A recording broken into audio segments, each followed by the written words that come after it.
Okay, y'all, it seems like the drama between Glorilla and Brorilla is heating up again. So if you guys don't know what happened, Akbar decided to diss Glorilla and Brorilla. Brorilla decided to defend her sister and basically say like, hey, can't nobody talk about my sister but me. You feeling like talking about my sister though? You know what I'm saying? Like, y'all get misconstrued. Y'all think just because I might diss her, talk about her, vent about her, y'all can do it. No, you can't. I'm very, very offended by you putting my sister name in your mouth. That's crazy. You gotta use us. Gloria is 26, 27. How old are you? How long you been rapping? And she the surpassed you? So why is she even in your mentions? Like, this mine. That bitch is mine. Glow is mine. So I can talk. I can do that. That my sister, okay? Alright? But I'm not finna let the next do it. I do have this song about her. It's rebuttaling. And she did one by me. But let me get something straight with y'all quick.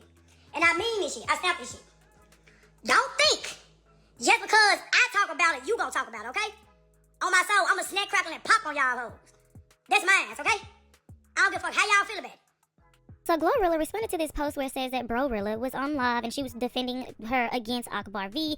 And Glorilla said, no, H.O., stay over there. We not cool. Stop mentioning me. She also commented and said, H.O., you tried to make it cool for him efforts to talk about me. But now since she calling you out, you want to talk family B-word? Bye, I don't know you. Some fans feel like Brorilla did the right thing. Like, hey, that's my sister. I can talk about her. You can't talk about her. And some people feel like Brorilla shouldn't have got dragged for calling Glorilla out for not helping the family. So moving on, Cardi B had to clear a troll after this troll said that Cardi B is broke and she needs money because Cardi B is out here still in the clubs and she's doing influencer deals. So you guys know after the tour, Cardi B was posting some videos on her TikTok and her Instagram, and it was about some skincare brand deals that she had. So the troll said, how you grow 70 million on tour and still can't take a break, still at clubs, still doing influencer skin brand deals, still unmarried, LMFAO. Now, one thing I can say is just because you're a celebrity or a rapper does not mean you can't be a jack of all trades, baby. I would take the money any way I can get it. And Cardi B is getting paid thousands of dollars, and by thousands of dollars, I mean hundreds of thousands of dollars to post these brand deals that she's getting. But like I said, Cardi B did address this in a Twitter space, and she basically said that she's not broke. I wanna say this because I feel like people are a little bit dumb. Not a little bit dumb, but I'm gonna show you what it's like. I'm gonna tell you about being a celeb, right? And money and everything. So I seen a tweet, and I saw it last week, but I paid it dust.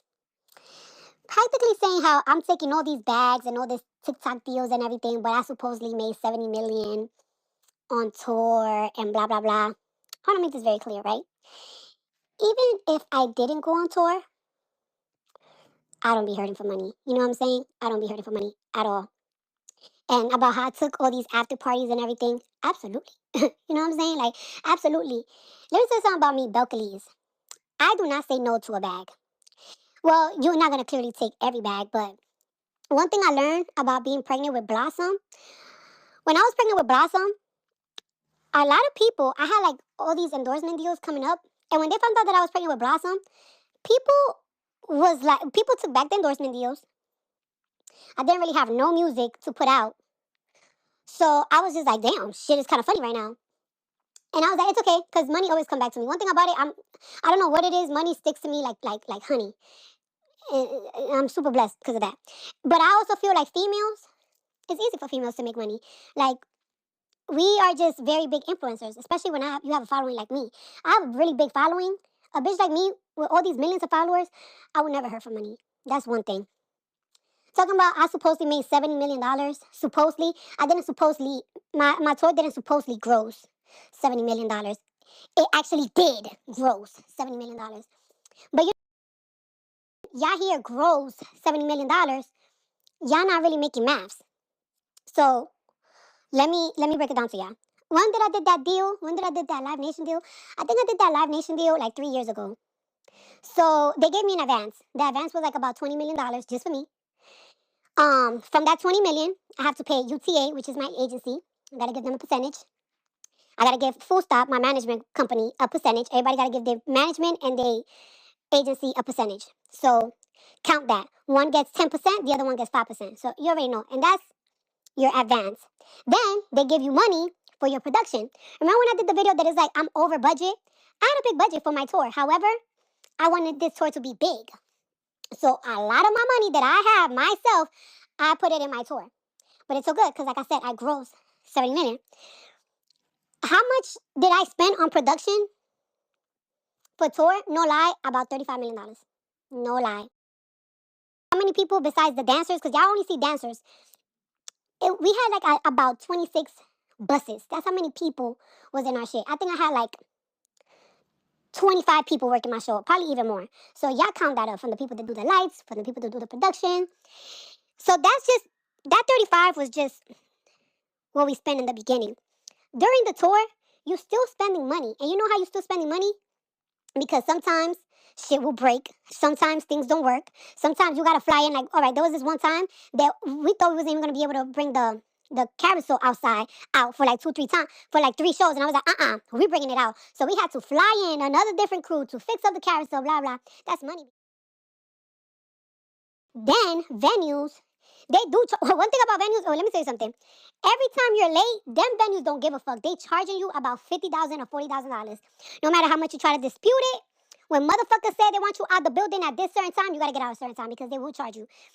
So that's still money that even after you get your tour budget, your production budget and everything, you still gotta spend. So please count that up because I feel like some of y'all are dumb. Talking about I was taking parties after parties. Hell yeah, why wouldn't I not take? This is the thing about y'all. And other artists, it's okay. They don't take it, but I got 4 kids, okay? I don't give a fuck. And I take care, not only do I take care of my 4 kids, I take care of my whole family. And when I'm talking about whole family, I'm not talking about just mom and dad. I got a big ass fucking family. Big family. And I ain't gonna say who I be taking care of, because it ain't for me to blast some of my family members. Definitely not my sister, because y'all be thinking like, oh, your sister. No, my sister's good. My sister's put up. My sister's super put up.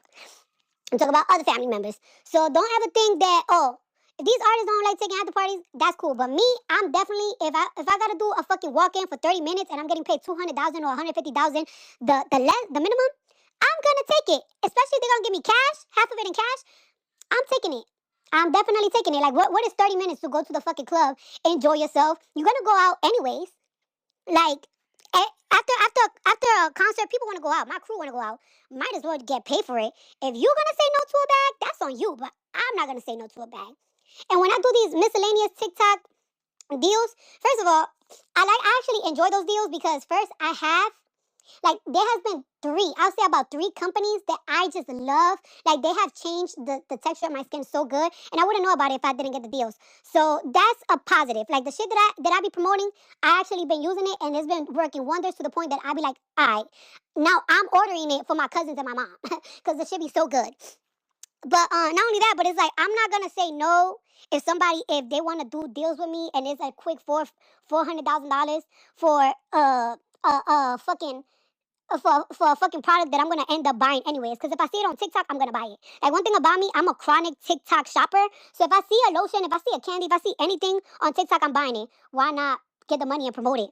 And also, like me, when I get big endorsement deals, like let's say if I get a $4 million, $5 million endorsement deal, right?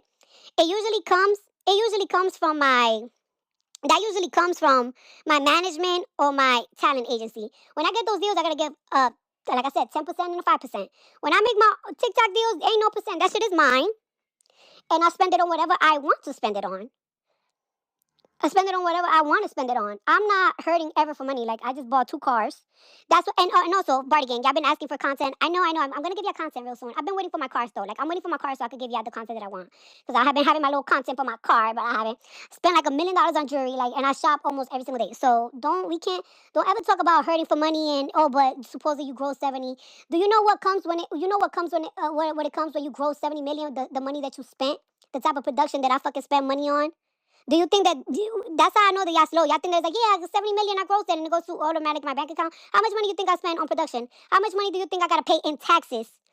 How much money do you think I gotta spend in fucking management and on fucking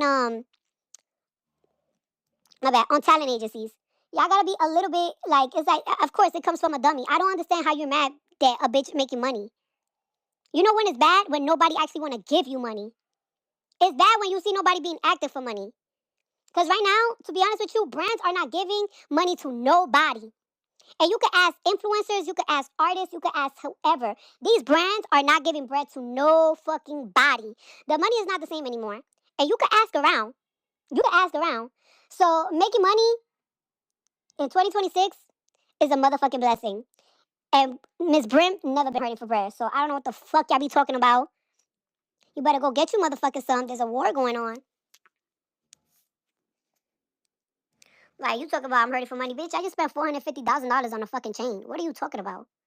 What are you fucking talking about? Hurting where? She bought me a $500,000 car. Like, what the fuck y'all motherfuckers be talking about? Shut the fuck up. Shit, I just spent $20,000 on a fucking belly ring. Bitch, my belly ring costs fucking $20,000. Two of them. One of them is $20,000, the other one is $13,000. By Maria Tosh. My other one is from Avani. That's just to put it on my fucking stomach. That's my stomach, bitch. Let's fucking never. But you know what? That's why my fans be mad at me, because my fans be like, you too humble. And I do be humble. It's not that I don't be humble. It's just like I don't know. My homegirl, she hit me up the other day. She did hit me up. She hit up Ken, because whatever. Like, yeah, Cardi, I don't like that she hasn't been going out. I don't like that she hasn't been doing this. She hasn't been doing that. Maybe I'm just a little bit too comfortable right now. Or maybe it's just like, I just feel like I don't really want to go out in New York right now. There's like nothing going on. I feel like everybody's just waiting for the summer. I feel like I'm waiting for the summer. Or maybe this weekend. I don't know. I do want to preview some music. I just gotta like perfect it. Like I've been recording it, but I want to re-record it again. I want to preview something. I don't know. I want to do more. I want to do things. But lately, I just really been chilling. I've been really chill. I've been chill. I've been taking care of my kids.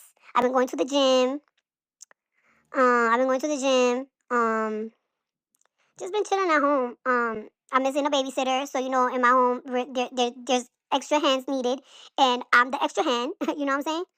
So yeah, I just been chilling, but I'm gonna think. But don't ever talk about like be fucking for real, fucking bum asses.